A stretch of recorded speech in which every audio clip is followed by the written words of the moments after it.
ప్రభు అక్కడ ఉన్న రాజ్యాన్ని పరిపాలించేవాడు కౌశికుడు అని పేరు ఆయనకి. ఆయన జైనుడు. ఆయన శైవమతావలంబకుడు కాడు.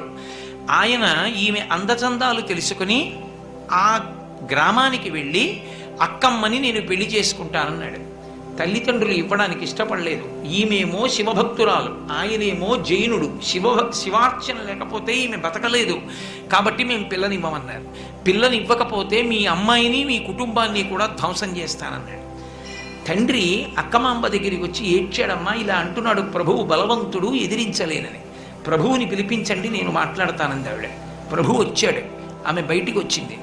ఆమె అందచందాలు చూసి నిరుత్తరుడైపోయాడు ప్రభువు. ఆమె అంది, నువ్వు శైవుడవైన నాడు నేను నిన్ను వివాహం ఆడతాను, జైనుడిగా ఉన్నంతకాలం వివాహం చేసుకోను.